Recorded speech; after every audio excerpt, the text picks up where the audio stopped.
Welcome back to WagerTalk.com. I'm Marco D'Angelo, joined in studio today with Carmine Bianco. It's World Cup soccer. We're in the midst of it. You're off to a great start, my man. 5-2 out of the gate already. We're taping this on Wednesday. Action going today. I got to tell you before we get into the questions, if you ever walked into a Las Vegas sports book at 5 a.m. in the morning, generally there's a couple guys that have wandered in off the street trying to catch a little bit of a nap before security taps them on the shoulder and tells them they got to move. This week, buddy, it's been you at 5 a.m. in there, and you're not sleeping. You're watching the first game. The funny thing is during the Portugal-Morocco game this morning, there was a guy behind me, and security came in and asked for his ID. Yeah. He literally got up and walked out. Yeah, so he did. That's a common occurrence early in the morning in the sports book because those chairs are nice and comfy. Let's get to Saturday. We got a big game. Germany's taking on Sweden. We know Germany, they got shocked in that first game. Tell us what we can expect in this one.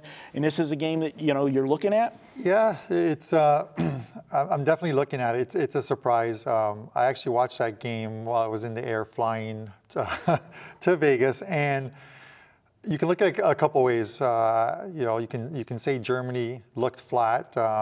They didn't. There was like no play development. They usually, from their back line out, they have a strong midfield. They set up their plays, but they just looked absolutely flat. But I think it's more Mexico played quite possibly the best game I've ever seen Mexico play. They came out with a game plan, and they just tactically were better throughout the whole game. You wouldn't have even known they were playing Germany for how well they played and probably how bad Germany looked. But Germany's now stuck in a spot where they've got to win on Saturday. They play Sweden. Sweden is the team that knocked the Italians out of the this year's World Cup. But Sweden won their first game, so points are important to them as well too. They're going to play their standard strong defensive game, try and steal a point, which is important to them. They'll go to 4 and try and take that second spot away. But I think Germany will win. Teams build up. I would have thought a draw could have been likely, but teams will build out through the World Cup. So if they can get by Sweden, they'll then get by, I guess it's South Korea, and they'll move into the next stage. The problem now for Germany is they'll finish second in their group because Mexico should win one of their 2 next games. They should win against South Korea. So that'll put Mexico top of the group, Germany in second. It kind of screws up a lot of brackets. It sends Germany over to the other side where they're likely face in the round of 16, Brazil, who they played in the 2014, and it was 7-1 final. But yeah, no, they, by losing that first game or not coming away with points, they're going to put themselves in a position where they'll have to play likely Germany in the round of 16, Belgium in the round of 8, the quarterfinals. I'm assuming Belgium gets that far. And then quite possibly a team like France or Uruguay in the semifinals, before obviously making it to the finals.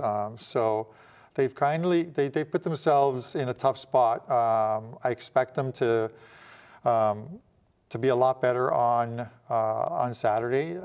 They're favored, I believe, by a goal. The money line is 223. The goal line is fluctuated between like a goal and a half type of thing. So it's a split Asian line. But I do believe that we're going to see the real German team. They get the wake-up call, maybe looking past Mexico. Yeah. Do you see any value in any other games for the weekend or coming up or in the next couple days? Tomorrow, Thursday, there's a couple of great games, Argentina and Croatia. Croatia, I have futures on Croatia to win the group, and I think we mentioned when I was here last month that Croatia were a good bet to not only win the group at they're about plus 250 to win the group. It's a tough group. Argentina, as we saw, they drew their first game against Iceland. A lot of heat on Lionel Messi for missing a penalty kick, which probably would have given him the win. But it's that's sort of the group of death this year with Nigeria, Iceland, Croatia, and Argentina, and tomorrow's game could literally decide whether Argentina heads home early or not. I think a loss tomorrow just sends them home, type of thing. So that one has value. There's a couple games. Obviously, Friday. Friday's a big day. There's quite a few games, but I know there's a special game on Friday that you like, 5% play. You already nailed your first 5% play of the World Cup. That was Belgium, and I was here with you, and you got on that early when the line was good. You got on it when the line moved up. You got on it when it when it flattened out, and then you even got some in-game in that one, and you really liked Belgium, and they came home for you. Yeah, I knew it was just a matter of time. The one thing is, and I think we're going to see it again tomorrow. I believe it's tomorrow, but Panama, who took a spot away from the U.S., they're just not a very good team. They're not a team that I feel belongs in the World Cup. They just have no attack. They'll just try and defend. They're now in a spot where, having lost the first game, they can't play a style of football where they're just going to sit back and try and absorb pressure and try and nick a point. It's not going to do them any good. So they play England next, and having watched the England game against Tunisia, England played. It was actually quite a dynamic style of soccer, which we never see from them. So they won it late. Harry Kane scored a goal in the 92nd minute. It kind of squashed an under bet that I had, but that's perfectly fine. But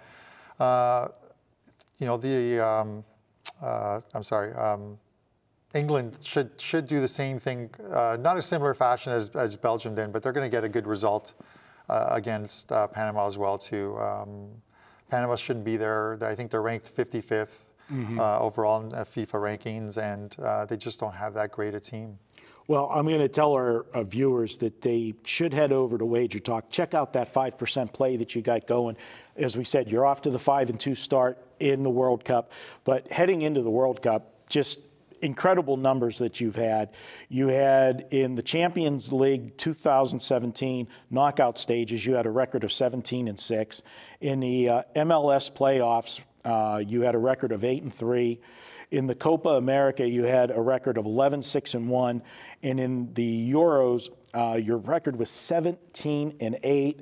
And then in the 2018 Champions League and Europa League, you had a combined record of 28-12.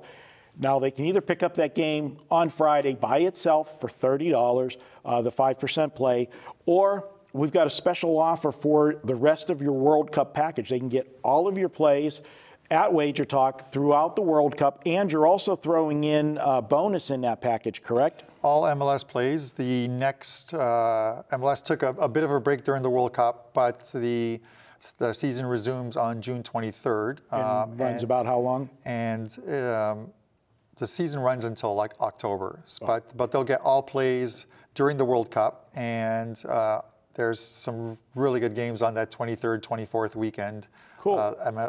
MLS. So, and if you use promo code WC50, we'll take $50 off that World Cup package at WagerTalk, and that's only going to be good till Friday. It's your last chance to get that World Cup package at the discount. So head over to WagerTalk.com, $50 off the World Cup package from Carmine. Just use WC50 and you'll get $50 off. And guys, hey, if you like these videos, do us a favor. Hit the thumbs up button, subscribe to our YouTube channel, and be sure to share it with all your friends. We'll be back with more here at WagerTalk.com.